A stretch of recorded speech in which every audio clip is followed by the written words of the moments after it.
Hey everyone, Kelly here, and today I want to talk about the books that I might read in March.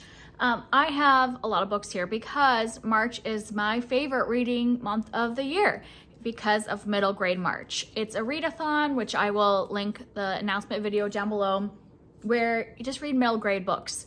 And I just look forward to this all year long because there's a lot of community engagement, there's live chats, we do a group read. It's just a lot of fun. And so I end up going a little wild with my TBR. And so we'll just call this a pile of possibilities because there are a lot of books here. I have some from each of the prompts that they gave and then some random ones. So let's just go through them and we'll see how many of these I read. I do end up reading a lot more in March than other months because middle grade sometimes goes pretty fast. And I just get into the whole readathon experience and end up reading a lot of things. All right, so to the books, I did separate these out into the different prompts, but a lot of them overlap. So you'll see that one book might be historical fiction, have a BIPOC author, and have a name in the title. So I just kind of split them to kind of more even, but a lot of them overlap several of the prompts.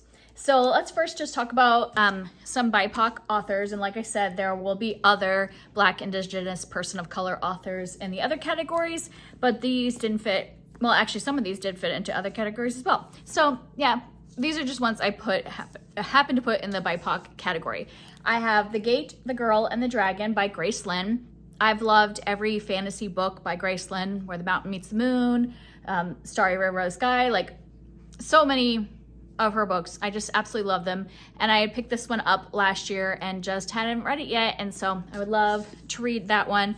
I don't really know what it's about because I will just read anything that Grace Lin writes, but she always does kind of Chinese mythology type fantasy books. And then we have The Birch Bark House by Louise Erdrich.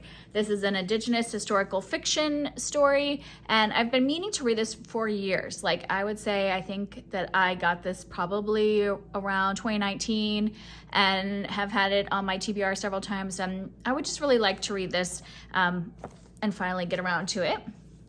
And then I have Mercy Suarez Changes Gears by Meg Medina. And this one I'm definitely gonna get read because this is one of the books that my daughter is reading for her school, and I've been reading her school books with her, and I just got a little behind, and so I need to read this so I can discuss it with her. And I am not sure what this one is about, but since I know I was gonna read it anyways, but it sounds like Mercy is a scholarship student, and so probably it sounds like a lot of school drama gonna be happening.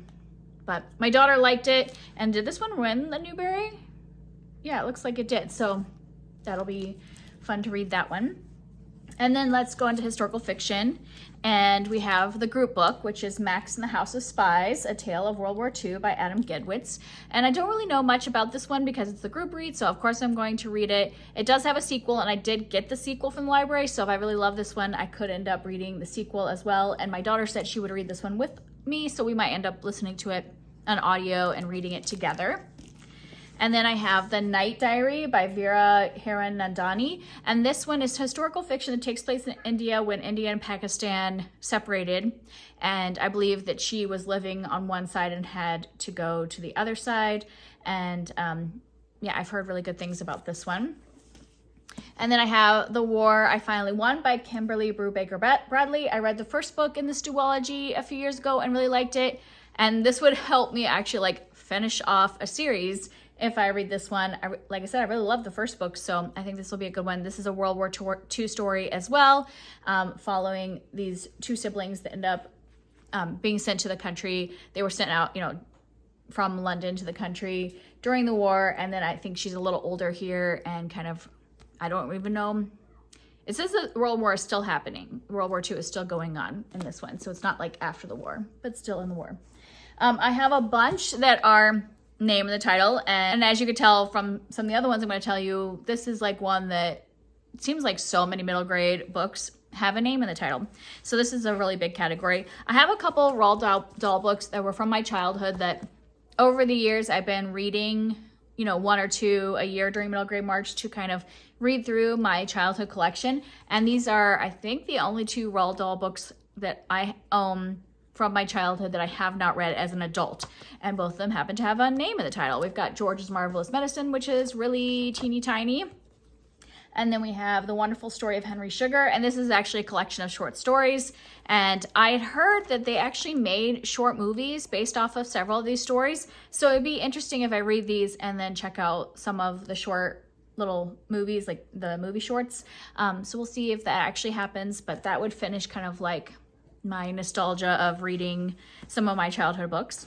And then because I had a lot of historical fiction and contemporary on this list, and I am a big fan of middle grade horror and fantasy, I picked up some ones that I was like, I need to be reading some more horror and fantasy. So these ones I picked up specifically for that reason, and they have names in the title.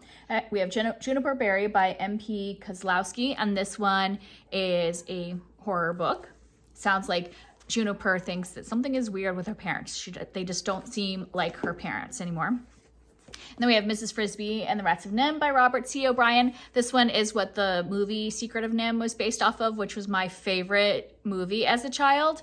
And I've heard that the book is a lot different, but I would still like to read it and experience that, kind of return back to the movie. And then I have Peter Nimble and His Fantastic Eyes by Jonathan Auxier. And I've read a couple books by this author and really love them.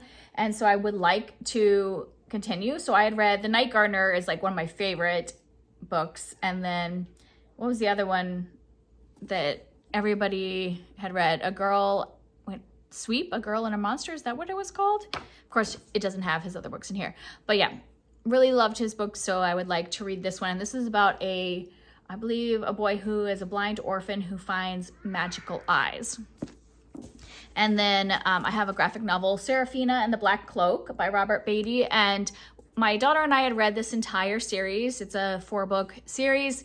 And then I saw that the first book had a graphic novel adaptation. And so I actually already had started it. And so I would like to continue reading that one to finish off that kind of graphic novel adaptation. Because I think it's fun when you've already read a novel and then you read the graphic novel version, so you can see kind of how they do the art and stuff. And I'm enjoying so far kind of the art style. There's some like when it's more fantastical colors, and then like the brown, it's like a mix of the colors and the brown sepia tones.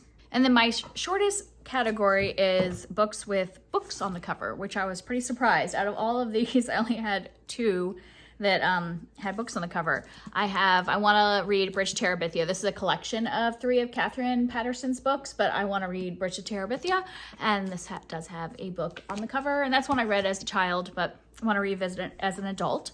And then I have another graphic novel, Kindred Dragons by Sarah Mansinga, which is a Anna Green Gables fantasy retelling with dragons, and there are what looks like little books right there, so I'm counting it.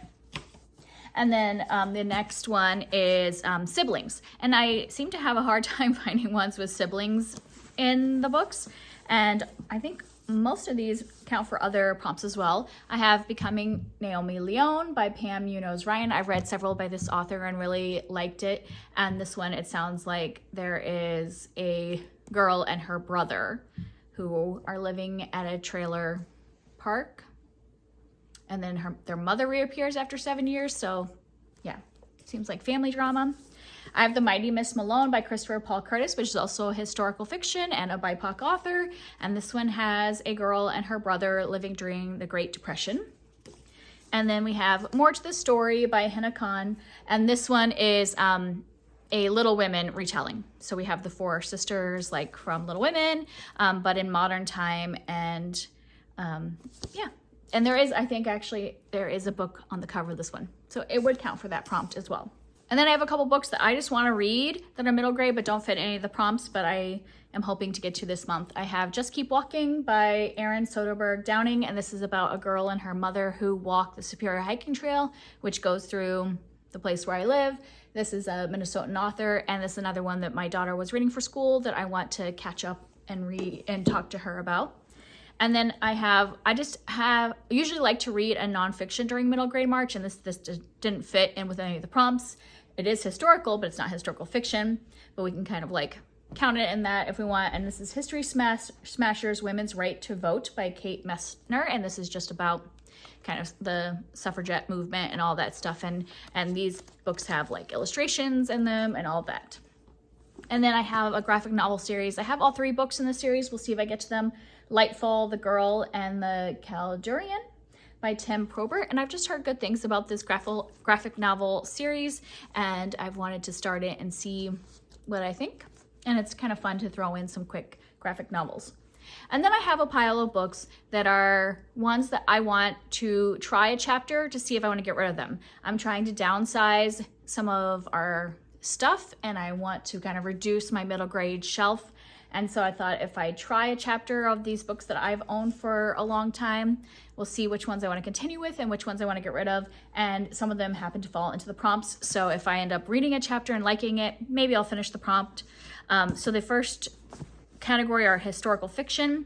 And like I said, these are just possibilities of like things I'm just going to give a try and see if I want to even keep. I have The Gravedigger's Son by Patrick Moody, which is about a boy who's supposed to take over for his dad as a gravedigger, but he has other dreams.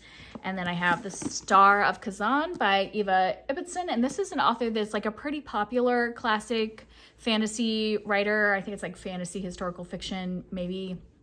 And this is a very popular author. And I just have owned that book for years and need to like just give it a try and see if I actually want to read it. And then I have The Forgotten Girl by India Hill Brown. And this is like a ghost story, I believe.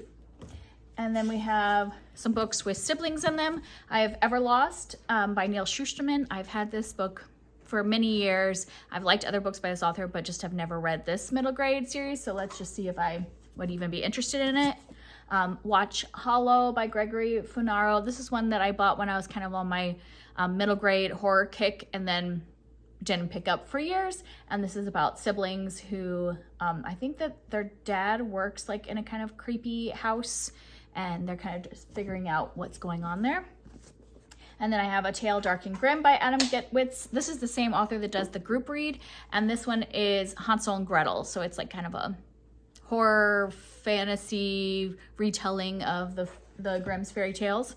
And then we have The In Between by Marina Cohen, and I think this is a family. So it says there was a girl and her brother and her parents go missing, and so her and her friend have to search this magical inn for them. And then I have a stack of books with a name and a title. I have The Riverman by Aaron Starmer. And this seems like it's kind of like a fantastical, traveling to a magical world kind of story that I didn't know much about, and so it just sat on my shelf for years. I have Rainy Nightingale by Kate DiCamillo. I've loved books by this author, but this one, like, a lot of people really like it, but it is just kind of like contemporary kids coming of age kind of story, and I don't always love those, so I just didn't pick it up. So I thought if I read a chapter, maybe I'll know if I want to read it. I have Finding Esme by Suzanne Crowley, and this one is about a girl and her brother who find, I think, dinosaur bones maybe in their backyard, or they think they found dinosaur bones, but I think it's also about grief because her grandfather has just died. And then the last one is Ophelia and the Marvelous Boy by Karen Foxley. And this is a fantasy where a girl, I think she's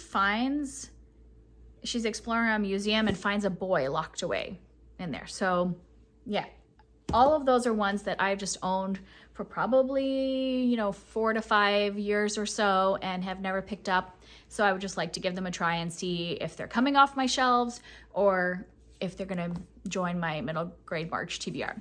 And that's it for me. Are you joining in on middle grade March? What are you interested in reading? Are there any of those that I'm giving a try that you're like, those are excellent and you should definitely read that one or keep it on your shelves? Let me know, and I'll see you next time. Bye.